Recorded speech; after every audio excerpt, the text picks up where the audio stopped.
400 سے زائد لوگ پنڈی میں گرفتار ہوئے, باقی اپنی جان بچانے میں کامیاب ہوئے, کسی نے کہاں شیلٹر لیا, کسی نے کہاں خود کو ریسکیو کیا, اور یہ اب تک کی صورتحال ہے. لیکن آگے بڑھ کر میں آپ کو ایک اور بات بتاتا چلوں کہ یہ سب تو ہم نے دیکھا, ایکچوئل تعداد کیا ہے کسی کو کچھ نہیں معلوم نہیں. ہم نے کوشش کی راولپنڈی چھوڑیں, اسلام آباد کے 2 بڑے شہر ہسپتال پمس اور پولی کلینک سے کے مختلف لوگوں کے ساتھ رابطہ کرنے کی اور ان سے یہ جاننے کی کہ کتنے ایکچولی لائے گئے زخمی. اگر آپ کو رفلی بتاؤں, کل تک پولی کلینک کلیم کر رہا تھا 28 انجریز, یعنی 28 لوگ, جو کہ ان تمام تر کے جو وجہ لکھی گئی ہے نا انجریز کی, وہ گولیوں کے ساتھ زخمی ہونے کی ہے, اور ساتھ وہ بتا رہے تھے 3 کیجویلٹیز کل تک. لیکن آج کچھ میجیکل ہوا. وفاقی وزیر داخلہ محسن نقوی رینجرز کے ڈی جی کے ساتھ جاتے ہیں, اسپتالوں کا دورہ کرتے ہیں, وہاں اپنے زخمیوں سے ملتے ہیں, اور اس کے بعد اسپتالوں کی جانب سے تردیدیں سامنے آ جاتی ہیں. وہ کہتے ہیں کوئی زخمی نہیں لایا گیا, کسی کو گن شاٹ نہیں تھی, کیونکہ وفاقی وزیر داخلہ نے کل رات اور آج بھی یہ کلیم جو کر دیا تھا کہ ان کے جوانوں کے پاس تو بھائی بندوقیں ہی نہیں. دیکھیے اب یہاں پہ آئیڈیلی تو ہسپتالوں کے جو انتظامیہ ہے انہیں جاری کرنا چاہیے, لیکن انہیں بھی تو اپنی جان پیاری ہے نا, سب کو اپنی جان پیاری ہے. سب کو اپنی جان پیاری ہے. اس نظام کے اندر ویسے ہمیں ایک اور چیز جو سب کے سامنے رکھنی چاہیے, 24 نومبر کی تاریخ کیوں دی گئی؟ 24 سے نہیں, وہ میرے خیال میں اب ویسے وہ پروف کیا انہوں نے, وہ پی ٹی آئی کی فائنل کال تھی. میں یہ چاہتا ہوں ہم اس پہ ویڈیو کریں گے. جو کچھ ہوا اسے رپورٹ نہیں کر رہا ٹی وی چینل ہمارا. جو کچھ ہم نے آپ نے دیکھا اپنے چینلز کے لیے رپورٹ کیا, ایک فکرہ ایک لفظ نہیں چلا. اسٹیبلشمنٹ کی جانب سے وزارت دفاع کے جو رپورٹرز ہیں, ڈیفنس بیٹ کور کرنے والے, وہ کرائم کی بھی, ہسپتالوں کی بھی, لا اینڈ آرڈر کی بھی یہ تمام خبریں چلوا رہے تھے.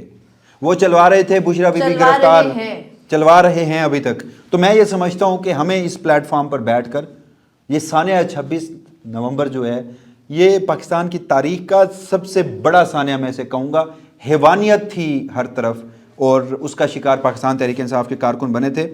اس لیے میں ایک بات آپ کے سامنے اس وقت رکھنا چاہ رہا تھا کہ پاکستان تحریک انصاف کلیم کر رہی ہے 40 شہادتیں. ہم نے دونوں ہسپتالوں سے رابطہ کرنے کی کوشش کی, تردیدیں آئیں, نہیں بتایا گیا. میڈیا نے دیکھا, ہم نے دیکھا, فوٹیجز موجود ہیں, انٹرنیشنل میڈیا کور کرتا رہا, انڈیپینڈنٹ لوگ چیختے رہے ہیں کہ یہ جو بہت بڑے پیمانے پر آپریشن کر کے گولیاں چلائی گئی ہیں یہ رینجرز اور پولیس فورس کے اہلکاروں کی جانب سے تھیں, مگر وزارت داخلہ کہہ رہی ہے نہیں ہے ایسا. وزارت داخلہ نے اب سے کچھ دیر پہلے ایک اور جو جاری پریس ریلیز ہے وہ فارورڈ کرتے ہوئے بتایا ہے کہ پرامن طریقے سے 26 اور 27 نومبر کی درمیانی شب پاکستان تحریک انصاف کے مظاہرین کو ڈسپرس کیا گیا, منتشر کیا گیا. یہ جو پرامن طریقہ تھا یہ ہم نے آپ کے سامنے رکھا. ہم اس ولاگ میں یہ بات نہیں کر رہے کہ پاکستان تحریک انصاف کی اسٹریٹجی کیا تھی, ہم یہ بھی بات نہیں کر رہے کہ حکومت نے ان سے نمٹنے کے لیے کیا اسٹریٹجی بنائی تھی. ہم سمپل یہ بات کر رہے ہیں اور آپ کو آنکھوں دیکھا احوال یہ بتا رہے ہیں کہ ریاست پاکستان نے گزشتہ روز اپنے پاکستانی شہریوں کے اوپر کس طرح سے براہ راست گولیاں برسا. آپ جس پریس ریلیز کا ذکر کر رہی ہیں اس میں بتایا گیا نا کہ 4 اہلکاروں کا ذکر کیا گیا, ایک ایف سی, 3 رینجرز کے. وہ کلیئرٹی ہو گئی کہ انہیں پاکستان تحریک انصاف کے لوگوں نے نہیں مارا, شہید ہوئے وہ پاکستانی تھے. ان کی جان بھی اتنی قیمتی تھی جتنے ان مظاہرین کی جان قیمتی تھی, مگر وہ ثابت نہیں ہوا وہ پاکستان تحریک انصاف کے کارکنوں نے یا عوام پاکستان نے, جو ایک پرامن شہری, نہتے شہری, محب وطن شہری تھے, انہوں نے وہ سب کام کیا. لیکن یہ چیز ثابت ہو رکھی ہے پولی کلینک انتظامیہ کی جانب سے گزشتہ روز جو رپورٹ تھی, کہا گیا کہ گن شاٹ کی وجہ سے یہ لوگ زخمی ہوئے ہیں اور ان لوگوں کی شہادتیں ہوئی ہیں. کنفرم فگر ہم نہیں بتا رہے, رفلی پاکستان تحریک انصاف 40 کا یہ فگر دے رہی ہے, لیکن تعداد جو ہے ایٹ لیسٹ میری اپنی انڈرسٹینڈنگ کے مطابق, اپنے نالج دیکھنے کے مطابق, مشاہدے کے مطابق 1 درجن سے زائد تو ایٹ لیسٹ میں بھی کلیم کر سکتا ہوں. لیکن اگر پی ٹی آئی کے کارکن مسلح تھے, اگر یہ شر پسند تھے, ان کے پاس اسلحہ تھا, تو انہوں نے چلایا ہوگا نا, انہوں نے فورسز کے اوپر استعمال کیا ہوگا. کوئی دکھائیے, کوئی رپورٹ لائیے, کوئی بتائیے کہ آپ کے رینجرز کے فلاں جوان زخمی ہوئے ڈی چوک پر, مقابلے میں شرپسند آپ کے مطابق پی ٹی آئی کے کارکن تھے, سنیں شرپسند تھے تو وہ زخمی ہوئے ہوں گے. آج دوپہر ایک چیف کمشنر اور جو آئی جی اسلام آباد ہے انہوں نے پریس کانفرنس کی, اور اس میں جو ویڈیو چلائی گئی نا, اس ویڈیو کے اندر جو ایکسٹریم شرپسند دکھایا گیا وہ ایک شخص ہے, اس نے سر اپنا لپیٹا ہوا ہے, منہ بھی لپیٹا ہوا ہے, اور اس کے ہاتھ میں ایک غلیل ہے. تو یہ شرط پسند جن مظاہرین کو کہا جا رہا تھا وہ اتنی شرط پسندی کر گئے کہ جب ان کے اوپر براہ راست فائرنگ کی جا رہی تھی تو انہوں نے اس کی ریٹیلیشن میں، انہوں نے اس کے جواب میں خود کو ڈیفینڈ کرتے ہوئے ایک چڑیا کا بچہ بھی نہیں مارا. خیر جو پولیس والے زخمی ہوئے، پتھر ضرور مارے جا رہے تھے اور ہر شخص اپنے رسپانس میں یہ سب کچھ کیا کرتا ہے، لیکن اب تک نہ اسپتالوں سے کوئی مستند ڈیٹا جاری ہونے دیا جا رہا ہے، نہ جو موجودہ حکومت یا موجودہ جو تمام تر طاقت کا محور لوگ اس ملک پر قابض ہیں وہ یہ بتا رہے ہیں کہ جو کس طرح سے انہوں نے گزشتہ روز 69 شہریوں کے اوپر جو گولیاں برسائیں ان میں زخمی ہونے والوں کی تعداد کتنی ہے. بلکہ یہ کلیم کیا جا رہا ہے کہ کوئی زخمی نہیں ہوا، لیکن سچ کا ایک مسئلہ ہے، بہت زیادہ عرصہ چھپتا نہیں ہے. ابھی کیونکہ چیزیں بہت زیادہ ہیٹڈ اب ہے، خوف کا عالم بہت ہے اور وفاقی دارالحکومت اسلام آباد کو ہر صورت نارمل دکھانے کی ایک آرٹیفیشل کوشش کی جا رہی ہے، لیکن سچ نے سامنے آنا ہے. آج نہیں کل نہیں تو کچھ آنے والے دنوں میں، لیکن ہم آپ کے سامنے وہ حقائق ضرور رکھتے رہیں گے. مجھے اور وسیم ملک کو فی الحال اس FCR کے ایپیسوڈ سے دیجیے اجازت. اللہ حافظ. اپنے فیڈ بیک سے ضرور آگاہ کیجیے گا.